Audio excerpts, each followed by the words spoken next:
So the next pick, um, I'm a Steelers fan. Obviously, we all know that. I did a Steelers mock earlier in the week. I was thinking of deplatforming you for this pick. I was pretty upset with this pick when you showed me the mock draft. But you have the Steelers taking linebacker out of Georgia, C.J. Allen. Now I do. tell me why, because I really don't feel like the Steelers need to invest in a linebacker this early. I feel like there's so many other needs that they could cover. So tell me why linebacker of all positions. I felt the same way, but looking at the way the board has fallen, nobody really stands out to me the way Yeah, had like an Omar Cooper Jr. had stood out to me. that's I don't true. want to take a receiver just to take one. I think the best players, as far as receiver are on the board right now, is likely Denzel Boston, and I think he's basically just another DK Metcalf and Yeah, Michael Pittman Jr. combined. I that think would the be fit there is disaster. awful. I do think it would be disastrous. I don't think it's Yeah, worth taking him there. I looked into safety a little bit, but I really felt like the linebacker spot. CJ Allen is probably the only linebacker in the draft that is worth a first round pick. He's a really smart player and he's a really good run defender. I think we all know that Patrick Queen isn't his best self anymore. I yeah, think CJ Allen can fit there best. Patrick Graham runs a lot of cover three. CJ Allen is not a very good um, man coverage linebacker. So he doesn't have elite speed. He doesn't have elite sideline to sideline length. So in a cover three defense, CJ Allen is only tasked with really covering that middle of the field, kind of between the hash marks. I think that is where he's going to excel, and I think that's why he's the perfect fit for Pittsburgh here. He's really physical, which is another trait that Graham wants to see on his defense, and he's got really, really strong run defense. He's a fantastic tackler. Like I said, the length is likely going to limit him. However, in a cover three defense, I don't foresee that being a huge issue. But he really flashes a lot of potential, and he's a really smart player, a high character player, a really high IQ player, and I think that is what Patrick Graham is going to be looking for, and just the toughness of it all really screams Pittsburgh to me. gotcha. All right, now we're going down to the Chargers, who are taking the fifth Ohio State player in the first round. They're going with interior defensive lineman Caden McDonald. Yeah, so the Chargers really need to fortify their interior line. They have two good edge rushers in Khalil Mack and Tui Toipolotu, who really broke out in the second half of last season, which is one of the reasons they were comfortable with letting Odafe Owe walk and sign in Washington. But the interior of their line is really bad. It's just filled with rotational players who don't make much of an impact. Caden McDonald steps in and is immediately an elite run defender. He's not a great pass rusher. He's like 65th percentile in pass rush win rate. So I think stepping into a defense in which Caden McDonald does not need to be relied upon to rush the passer will be best for Caden McDonald, but it'll be also be best for the Chargers because the Chargers need to fortify the interior of the line and they need to be able to stop the run. I also considered safety here, but the two safeties on the board right now are Dylan Thieneman and Emmanuel McNeil Warren out of Toledo. Both of these guys project more as strong safeties, as box safeties, and the Chargers already have Derwin James operating in the box as a strong safety, so they need more of a free safety. So I have them looking more towards safety on day two and on day three, and going with a defensive interior lineman here, especially because of how thin the position is after the first round. Next up, we got the Philadelphia Eagles. Howie Roseman always manages to finesse in the draft. Do you think that will continue this draft? Will you have him taking edge rusher out of Miami, Akeem Mesidor? Tell me about this pick. I love Akeem Mesidor for the Eagles for one of two reasons. One is he's a little bit of an older player for which for I think a lot of teams can kind of knock him down the board a little bit. I think for the Eagles it probably pushes him up the board. This is a team that's looking to compete and they're looking to win another Super Bowl right now. They need guys who can step in and make an impact. They lost Jalen Phillips in free agency to the Carolina Panthers, which I don't think was foreseen not only by the Eagles, but also wasn't foreseen by the league. That was a surprise loss for the Eagles, and they really haven't been able to add any edge rushers in free agency or across the trade market either. So they're really thin at the edge rusher position. They're really good on the interior, but they need to fortify the edge. So I think Akeem Mesidor can step in and be an immediate playmaker. He has a lot of experience. This Miami team made it to the national championship, so he knows how to produce. He knows how to play on a good defense. He knows how to play next to other elite defensive players, most notably Ruben Bain, who went in this mock draft number 9 to Kansas City. So his pass rush and his techniques are top of the class. If he wasn't 25 years old, he would probably be a top 8 pick. And he also projects best as an outside linebacker in a 3-4 defense, or most commonly known as like a stand-up edge rusher in a 3-4 defense. The Eagles run a 3-4 defense. He's a perfect fit there. And I considered safety here, but I think Mesidor is just too good to pass up for the Eagles at a premium position like edge rusher. The Browns are back on the clock, and they're going to go with a tackle out of Alabama, Caden Proctor. Now, I find this interesting that an offensive lineman from Bama is going in the first round, because it seemed like Ty Simpson never had any time back there this season. So tell me about this pick and what makes Caden Proctor worth a first-round pick. Yep, and you're right about Ty Simpson not having a lot of time. I think that was because of the other 4 offensive linemen versus Caden Proctor. Okay. Although Caden Proctor did take a little bit of a step back this year. He is a massive player. He weighed in at 390 pounds, but his playing weight got a little bit down to like about 366, 370 range. He's really powerful. He's huge. He has really good coordination for his size, really good mobility for his size. So he doesn't play like he's almost 400 pounds. But his foot speed and his arm length are a little bit of a question. So he may move inside to guard. So he offers a little bit of versatility. I think he can start in the NFL at left tackle. But this is another pick for the Browns where they just need to continue to fortify the offensive line. We saw Shedeur Sanders kind of running for his life last year, and it was the same thing with Deshaun Watson a few years ago. The Browns need to fortify the offensive line, and I think Proctor is the best available on the board, and he'll fill in at left tackle nicely, especially opposite Maui Noah, who we have going 6th overall to the Browns, who will play right tackle for them. Fortifying the offensive line, and the Bears, your team, you have them taking safety out of Oregon, Dylan Thieneman. Thieneman? Amen. Mm-hmm. Tell me about this pick. You lost Jaquan Brisker in free agency. You got a safety position. You got to fill. Why is Thieneman the pick here?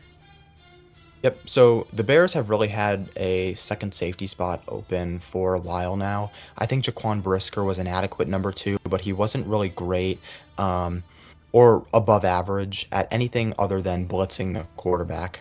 Now, Dylan Thieneman is a really strong box safety. He's able to cover well. He's got really good instincts, really good football IQ. He's able to read the quarterback's eyes really well and get to the ball. But he's also just a really strong physical player, which means he also can support in the run game. So I think this is a player who can be an elite safety in any scheme, zone, man. Dylan Thieneman can do it all. His best years actually came when he was at Purdue versus Oregon this past year. When he was at Purdue, he was arguably the best safety in the nation. So Dylan Thieneman, I think, makes a lot of sense for Chicago, who now have a starting safety void that they need to fill next to the incoming free safety, Kobe Bryant, who is replacing Kevin Byard, who left in free agency for the Patriots. I think Thieneman is the best player on the board here and is really good in coverage, really good in run defense. And he also has a really good forced incompletion rate of 17.2%. We know that the Bears are looking to get stronger and faster on defense. Dylan Thieneman flies all over the field, and I think he's a perfect fit for Chicago. I agree. He does seem like a Chicago kind of player. Another exciting white in the NFL, so that's exciting for all of us whites. Now, going on over to the Buffalo Bills, maybe a little bit of blunders in the first round in the last couple of years. They've never been able to crack the Super Bowl. What makes you think that defensive lineman out of Georgia, Kristen Miller, will be able to fix that?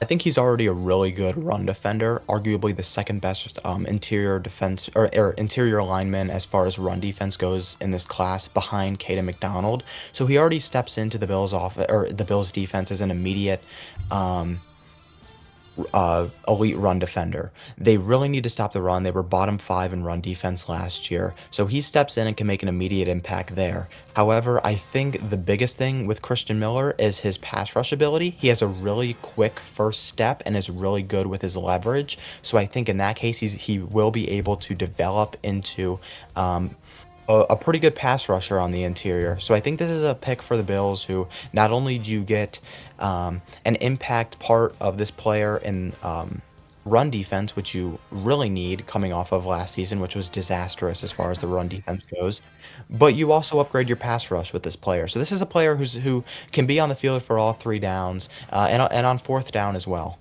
With the next pick, the San Francisco 49ers are up, and they're going to go with tackle out of Clemson. Back-to-back Millers here. Blake Miller. Yeah, so the San Francisco 49ers really need to fortify their offensive line. Other than Trent Williams, who was signed to a 2-year extension earlier today, their offensive line is filled with backups. So they need to protect Brock Purdy, who already is relatively good in this current system and with this current offensive line. I think upgrading the offensive line makes him even better.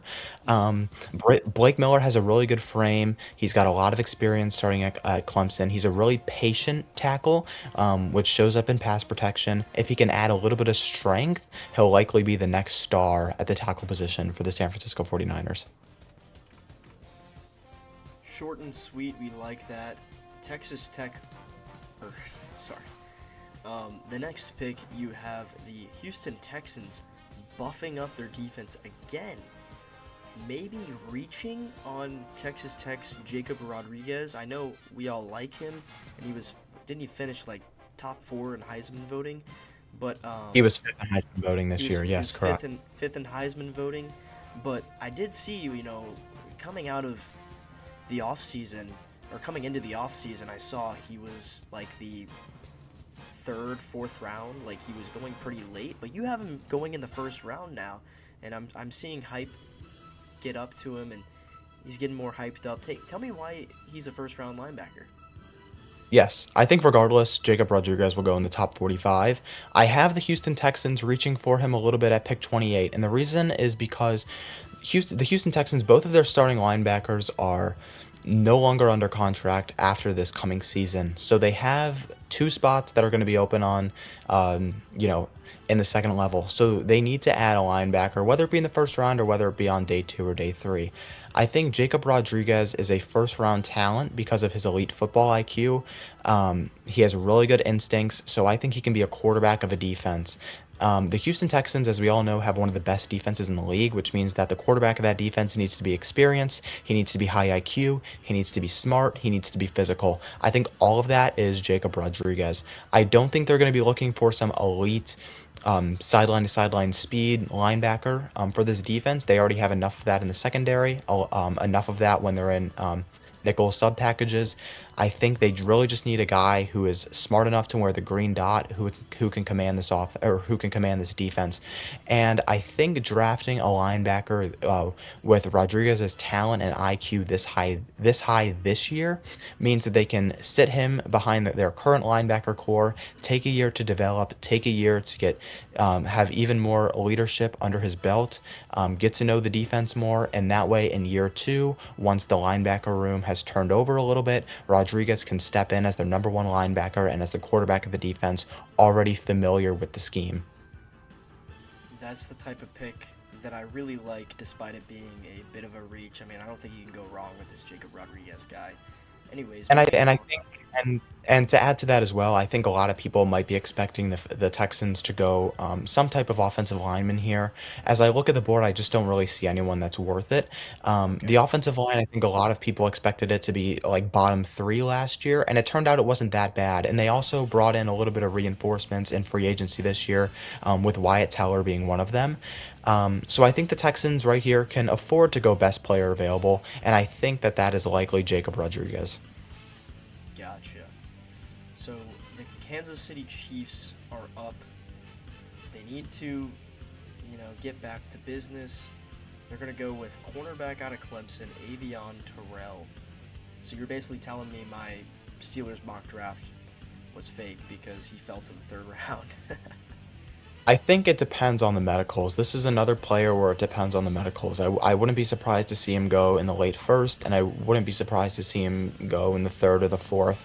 I think it just takes one team to decide that the medicals are either a non-factor or not as much of a factor, or are not as big a deal as some other teams are making it seem. Avion Terrell, I think if he's completely healthy, he's a first-round talent. He's really great as far as football IQ goes. He's a really good playmaker. He gets to the ball. Um, his length probably limits him a little bit in zone heavy schemes, but we know Spagnuolo likes to switch up the coverage a little bit. He can go press coverage, man coverage, and zone. So I think Terrell, he might be a little bit more of a rotational corner. The Chiefs have a really good track record of developing cornerbacks, most notably Trent McDuffie, L'Jarius Sneed. So I think Avion Terrell can fit into that room. They can develop him well, and his limitations might not even be a factor for the Chiefs.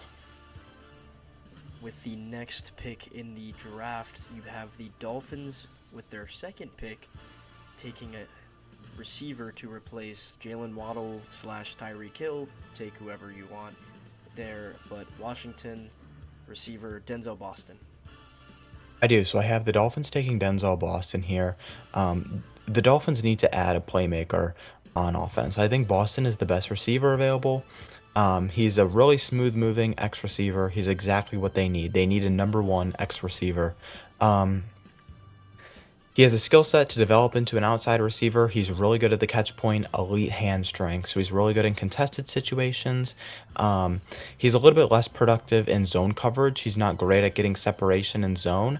But in single coverage and in man press situations, he's a really good player to bet on, mainly because of his ability at the catch point. So the Dolphins have to add a playmaker. I think Denzel Boston is the best one on the board right now, so they go with Boston. Next up, you have their division rival, Patriots, taking offensive tackle out of Arizona State, Max Ienakor. these Yeah, these offensive linemen have some weird names, man. Yeah, so Max Ihenachor, I have the Patriots taking him. He began playing football in 2021. What? He previously What played sport? What basketball. sport? He previously played basketball. He's originally Wow. from Nigeria. Um, so he's still developing. He can be a little bit inconsistent when it comes to the technicalities of the position, but he possesses really good physical tools to become a really good tackle in a zone scheme. The Patriots right now have Morgan Moses as their starter at right tackle. He is 35 years old. I think having Ihenachor sit behind Morgan Moses for a year and develop into the right tackle of the future for the Patriots, protecting Drake May, is the best way to go. I think he's probably the best tackle on the board here at this spot. So the Patriots capitalize on that and take Ihenachor at pick number 31. And then with the final pick, you have the Seattle Seahawks taking Toledo safety Emmanuel McNeil Warren, who, I mean, I've been seeing him mocked from 16 to, well, now 32. Tell me why you think he's going to fall to the late first round. I think he'll fall to the first round mainly because of what happens every year. We see the safeties drop, mainly because they don't command that much money on the free agent market, and a lot of teams don't want to give them the contract that a first round pick will have. So I think because this draft possesses three really good safeties in Downs, Thieneman, McNeil Warren, I think we'll just naturally see them fall down the board a little bit. I think prior to pick 25 were Chicago picks. I think the only other suitor for a safety is Minnesota. And like I said, I have them going with an interior lineman and Peter Woods. McNeil Warren, I think, is the perfect pick for the Seahawks. They need to replace some of the physicality that left in free agency. Kobe Bryant signing with the Bears and Boy Mafe leaving to sign with Cincinnati. McNeil Warren is able to play strong safety. He can play free safety. He profiles mostly as a strong safety. He's a really physical player. He gets to the ball really well. He has a knack for creating turnovers. He's exactly what the Seattle Seahawks want on their defense. He's super explosive. He can play all over the field. I think he's the perfect fit for the reigning Super Bowl champions. Yeah, they took a safety late first round last year, and it worked out pretty well for them. Emmanuel Warrior was a really good player for them. Yes, and to piggyback off that point, Nick Emenwari right now plays nickel for the Seahawks, so he'll profile more as the nickel, and Emmanuel McNeil Warren will profile more as the strong safety and can play a little bit of a hybrid free safety as well. So I think he's the perfect fit there next to Emenwari.